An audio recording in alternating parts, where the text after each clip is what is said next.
नमस्कार, मी भाग्यश्री प्रधान माझा महाराष्ट्र न्यूज मध्ये आपलं स्वागत करते। चला पाहूया आजच्या महाराष्ट्रातील महत्त्वाच्या काही बातम्या।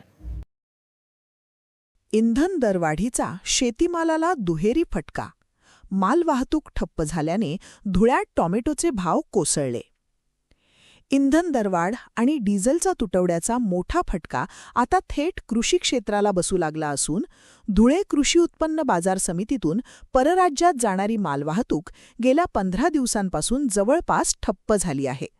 डिझेलचे दर वाढल्याने आणि बाजारात इंधनाचा तुटवडा असल्याने मालवाहतूकदारांनी अव्वाच्या सव्वा भारेवाढ केली आहे, जी सर्वसामान्य शेतकऱ्यांना परवडणारी नाही।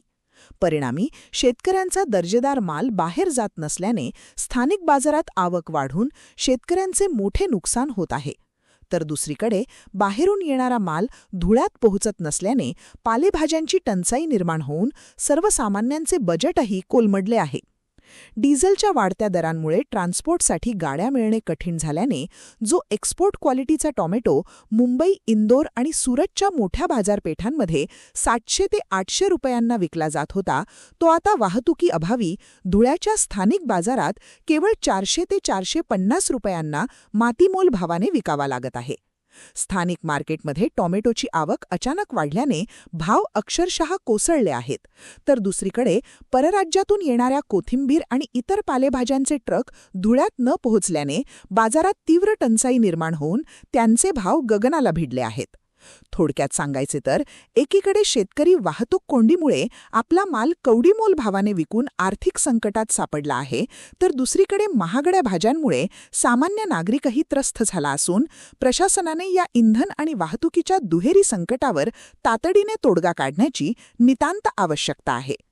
मी धुळे कृषी उत्पन्न बाजार समितीमधून हरीश माळी गेल्या 10 ते 15 दिवसापासून इंधनचा तुटवडा असल्या कारणाने जो काही माल आपला लोकल हा परराज्यात जात होता, दुसऱ्या जिल्ह्यांमध्ये जात होता, तो 15-20 दिवसापासून काही जात नाही।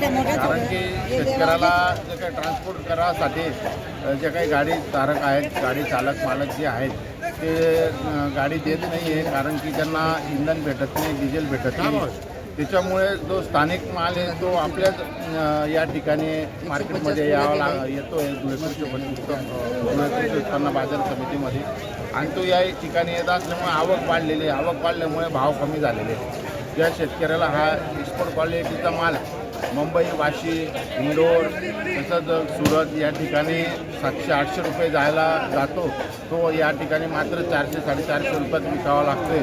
तो सुद्धा या ठिकाणी माल जास्त झाल्यामुळे विकला जात नाही। मोठ्या समस्येला त्या ठिकाणी शेतकऱ्याला सामोरे जावं लागतं।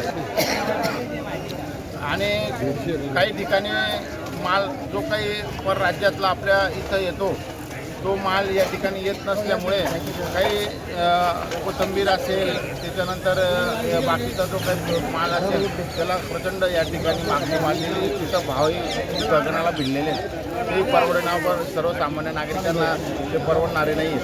तर त्याच्या तुटवड्याचा मोठा समस्येला शेतकरी तोंड देत आहे।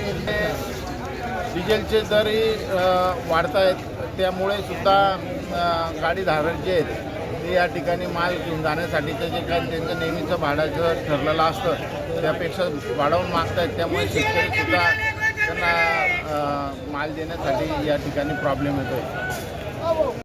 तर या होत्या आजच्या घडीच्या महत्त्वाच्या बातम्या। आपल्या सूचना, प्रतिक्रिया आणि बातम्यासाठी खालील दिल्या नंबर्सवर संपर्क करा। आजसाठी इथेच थांबूया। आपण पाहत रहा माझा महाराष्ट्र न्यूज, सामान्य माणसाचा बुलंद आवाज। नमस्कार।